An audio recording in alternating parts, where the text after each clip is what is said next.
everybody, and welcome to Walking Through Wilson. I'm Becky Andrews, and we are here today with Shelia Weathers. Shelia is the Director of Ministry Development at Compassionate Hands, a nonprofit based here in Wilson County. Yes. We've got a lot to talk about with them, but first, for people that don't know you, tell us a little bit about you and Compassionate Hands. Well, thank you for having me today. I'm so excited about being here. I am the ministry, like you said, the Director of Ministry Development, and what that is I'm basically the fundraiser. I go out and get the donations because Compassionate Hands is a 501c3 nonprofit. So therefore, we operate with donations only. And so that is my job, and I'm also kind of a built-in cheerleader, volunteer coordinator for the meals, and we'll talk about that a little bit more. And Compassionate Hands. Compassionate Hands is a nonprofit here in Lebanon that began in 2012. And it's to service the unhoused community. It is to service the unhoused community. And in 2012, there was a man that died on the steps of a church in Nashville.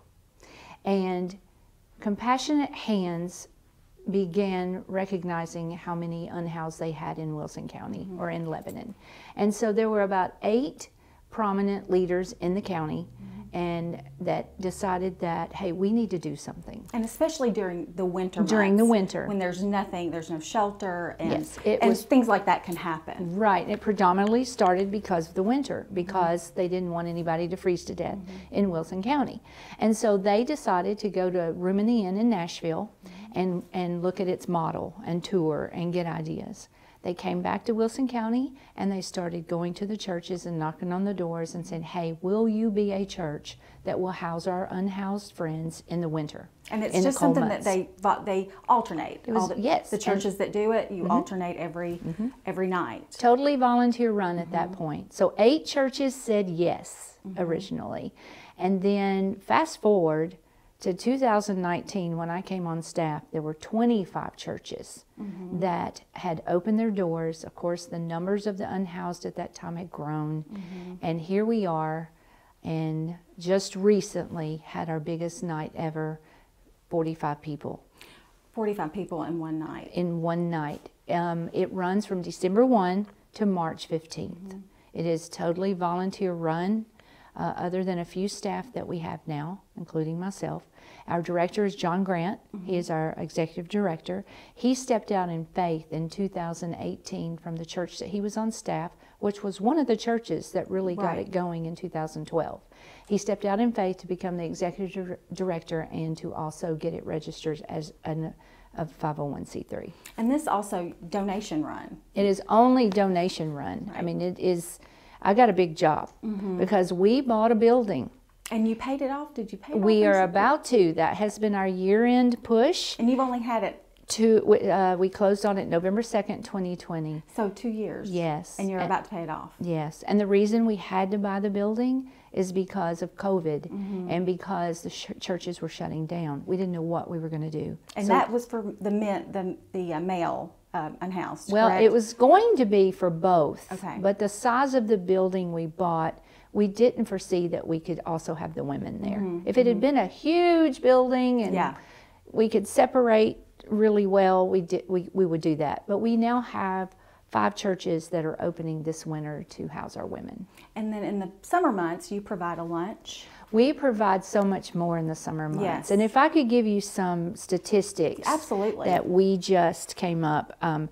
164 adults spent at least one night in our winter shelter last year. With the lodging, they received 2 hot meals along with shower, laundry service. Staying in the shelter connected guests with compassionate volunteers. When shelters were closed, April through November, we offered weekday lunches at least twice a week. This past summer, actually 3 times a week, with at least 30 people dining each day, and that grew to 50. Lunch served over 80 days, so nearly 2,500 people enjoyed a lunch, laundry services, and showers. Also, during the summer, we now have care coordinators. They meet with our guests and find out their needs. There are so many unhoused walking around without IDs, without Social Security cards, without birth certificates. You can't get an ID without a birth certificate. So we help 24 people acquire legal identification, birth certificates, photo IDs, and Social Security cards. 18 guests took a Greyhound bus to be reunited with family or to start a new job. We always contact on the other end of where they want to go and make sure they have a place to stay. We purchased taxi rides for 22 people that went to rehab. 4 people received car repairs. We gave 13 bikes away to people with jobs.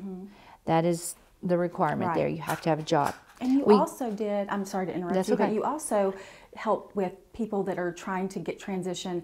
If they've been to rehab, they're out, you help them with job secure, help them interview, them to try to and get jobs. Also get an apartment. You guys help with all of that too. So right, we have a wide range of resources now. We're called a resource hub now, and we have that on a threefold that.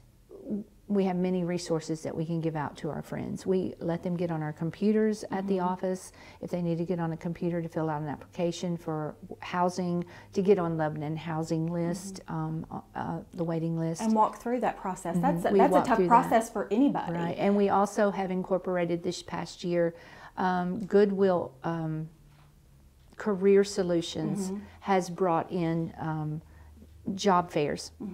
And we had over 6 or 7 industries in our office one day for people to come in and get fill out applications, from FedEx to Amazon to the what am I trying to say? The temporary services came in, and we've gotten a lot of jobs for people. So this is just, and especially now because we are in the winter months, and that's what you want to talk about is volunteers to help with this. I know you said services for the suppers that you provide every night.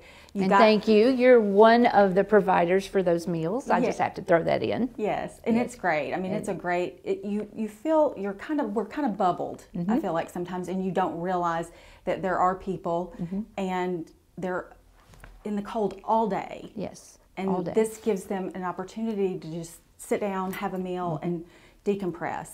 Yes. And we don't realize that that's right next door. And you know, the cool thing about the summer, we went from 10 to 4. They could come in at 10. They went to Bible class if they wanted to at 11. They got a meal, shower, and laundry from 12 to 2. And at 2, they got to go take a nap until they left at 4. Because they might not have an opportunity for anything else. They've been walking around all day.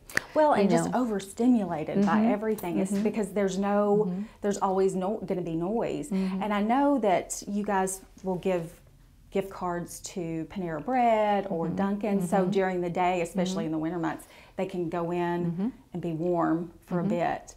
Because we also have given out 250 $10 gas cards. Oh, wow. And we have a program where if they come in and do 30 minutes of service, they get a gift card for us. Take the trash out, clean, whatever. The one thing I do want to point out is during the winter, it takes 25 volunteers a day to run our shelter. We have a new director of ministry services named Julie.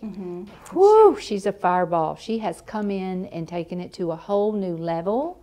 She, we used to, our friends had to leave at 7 in the morning to go back out on the streets.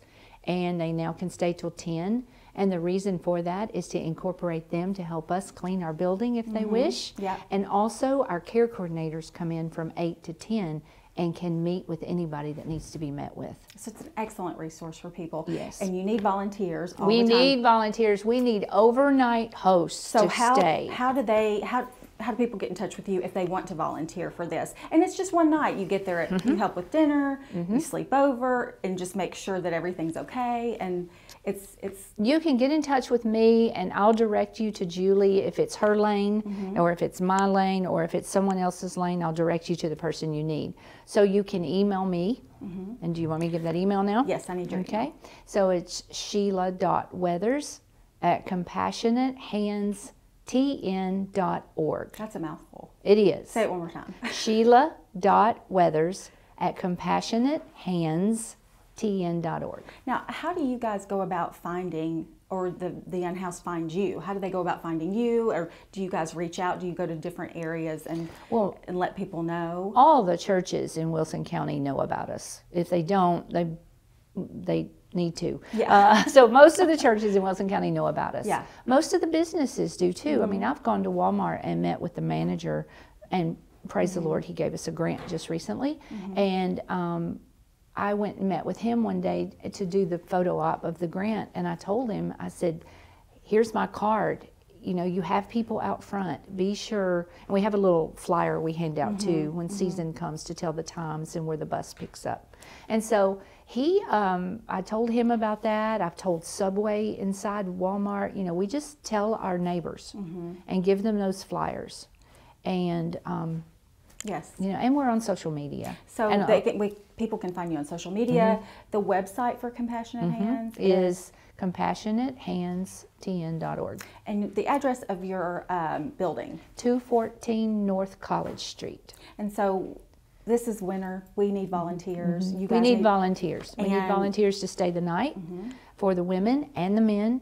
We need volunteers for laundry detail. If you've got 37 men staying the night with you, you have 3 top sheets, 3 fitted sheets, and 3 blankets that have to be washed the next day. For the next day. Like you can't just wait. We only have 1 day turnaround if they don't get washed one day. Yeah. And then we have an industrial washer and dryer, and there's women at our building right now washing the laundry. It's always and towels busy. And washcloths because they've taken their showers and everything. So again, we need volunteers for overnight, donations from businesses to help with food, and all of the other little things that go into this, because it takes a lot. Some of our most needed donations right now, people think is clothing. We are not doing clothing. Yes. We are telling people to drop the clothing off at Wilson County Help Center or Haven House Thrift Shop, and we get vouchers to send our friends up there to get the clothing. So we don't need clothing right now. We do need insulated gloves, hot hands, toe warmers.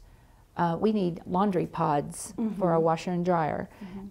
We need sleep pants, because when they come in and the only clothes they have on their back is what they have on their back, they want them washed. So we give them sleep pants and shirt for them to take a shower, to wear, and then their clothes will be clean in the morning. Well, thank you so much. I mean, You're this welcome. is such a wonderful organization. I appreciate you being here, and I'm hoping we get more volunteers for you this Me too, winter. and I thank you so much for having me. Of course.